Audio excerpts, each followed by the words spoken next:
খাজা বাবার জীবনী শুনিলে হবি জ্ঞানী, আইলো শোনে যাও সজনী। খাজা বাবার জীবনী শুনিলে হবি জ্ঞানী, আইলো শোনে যাও সজনী। রাসূলের আদেশ মতে ভ্রমণ করলেন ভারতে, প্রচার করিতে খাজায় কোরআনের বাণী। সেদে মুলকেহীন গারিবে খাজা, মুলকেহীন গারিবে খাজা, কুতুবে রাব্বানি। আইলো শোনে যাও সজনী। খাজা বাবার জীবনী শুনিলে হবি জ্ঞানী, আইলো শোনে যাও সজনী। আসিয়া হিন্দুস্থানে বসিলে গাছের কোণে, দেখিয়ারা খালি গনে তারাই তখনই। ও আসিয়া হিন্দুস্থানে বসিলে গাছের কোণে, দেখিয়ারা খালি গনে তারাই তখনই।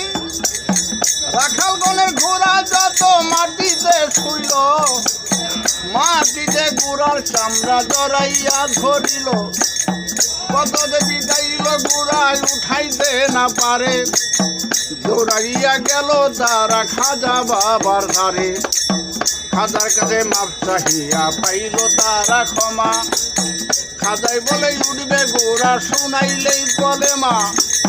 রাখালেরা ভাবলো এইটা গোড়ায় উঠার মন্ত্র, মাঠে গিয়া করলো তারা গোড়ায় উঠার তন্ত্র। লা ইলাহা ইল্লাল্লাহ মুহাম্মদ রাসূলুল্লাহ, মাটিতে ছাড়িল গোড়া রাখালেরা অজ্ঞানী। আইলো শোনে যাও সজনী। খাজা বাবার জীবনী শুনিলে হবি জ্ঞানী, আইলো শোনে যাও সজনী। খাজা বাবার জীবনী শুনিলে হবি জ্ঞানী, আইলো শোনে যাও সজনী। আনার সাগরের পারে গেল খাজায় দাড়ি ধরে, হিন্দুস্থানে প্রথমবারে আজানের ধ্বনি। ও আনার সাগরের পারে গেল খাজায় দাড়ি ধরে, হিন্দুস্থানে প্রথমবারে আজানের ধ্বনি। 300 ব্রাহ্মণ ছিল মন্দির ও পূজারী, পূজার মুন্দর ভুলিয়ায় উঠিল চিৎকার মারি। পৃথ্বীরাজের কাছে গেল জানাইল বিচার, এবার পৃথ্বীরাজ সৈন্য পাঠাইলেন হাজারে হাজার। পৃথ্বীরাজের সৈন্য গেল খাজার কাছে চলি, খাজা বাবা ফিকে মারলো এক মুষ্টি ধুলি। কেহ কানা কেহ ল্যাংরা কেহ বোবা হইয়া, পৃথ্বীরাজের কাছে গেল চিৎকার মারিয়া। পৃথ্বীরাজ কয় হবে বেটা মস্ত জাদুগির, এবার জাদুগিরির কাছে করব জাদুগির হাজির। রামধর নামেতে এক জাদুগির আসিল, পৃথ্বীরাজে খাজার কাছে পাঠাইয়া দিল। জালালি ভাই যে খাজা চাইলেন এক নজর, আর সঙ্গে সঙ্গে বেহুশ হইল রামদাও জাদুঘর।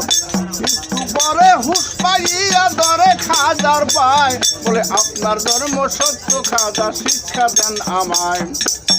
একটু পরে হুশ পাইয়া ধরে খাজার পায়, বলে আপনার ধর্ম সত্য খাজা শিক্ষা দেন আমায়। শেখ সাদি নাম রাখলো বানাইয়া মুসলমান, সাদি অর্থ ভাগ্য হইল সে কর্ত প্রদান। সকলেরই ভাগ্য প্রদান, সকলেরই ভাগ্য প্রদান, যত হয় হিন্দুস্থানি। আইলো শোনে যাও সজনী। খাজা বাবার জীবনী শুনিলে হবি জ্ঞানী, আইলো শোনে যাও সজনী। খাজা বাবার জীবনী শুনিলে হবি জ্ঞানী, আইলো শোনে যাও সজনী। পৃথ্বীরাজ বেসামাল ডাকাইল অজয় পাল, হিন্দুস্থানের প্রধান জাদুগির যিনি। প্রথমবারে অজয় পালে উঠল গিয়া পাহাড়ে, আগুনের সাপ বানাইয়া সারে হাজার হাজারে।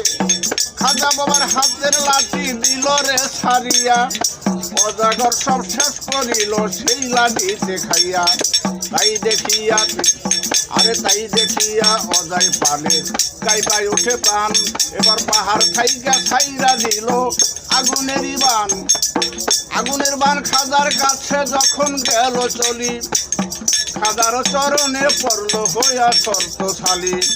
পাহাড় খাইকা অজয় পানে এ সমস্ত দেখি, আকাশে উড়িয়া চড়ল সাজিয়া এক পাখি। খাজা বাবার পায়ের খরম দিল রে ছাড়িয়া, আকাশে উড়িল খরম পাখির লাগিয়া। আকাশে উড়িয়া খরম পাখিরে ধরিল, পিড়াইতে খাজার পায়েতে নামাইল। এবার পাখির আকার ছাইরা দিয়া মানুষের রূপয়া, খাজার চরণে পড়ছে কান্দিয়া। বলে আপনার ধর্ম সত্য খাজা, বলি গো আপনার ধর্ম সত্য খাজা, শিক্ষা দেন আমায়। মুখেতে কলেমা পড়ি হইল আল্লাহর ওলি, মুখেতে কলেমা পড়ি হইল আল্লাহর ওলি। আবুলে উঠিয়া কইল ইসলামী নাম রাখিল আব্দুল্লাহ দিয়াবানি। আইল শোনে যাও সুজনী, খাজা বাবার জীবনী শুনিলে হবি জ্ঞানী। আইল শোনে যাও সুজনী, খাজা বাবার জীবনী শুনিলে হবি জ্ঞানী। আইল শোনে যাও সুজনী, খাজা বাবার জীবনী শুনিলে হবি জ্ঞানী। আইল শোনে যাও সুজনী।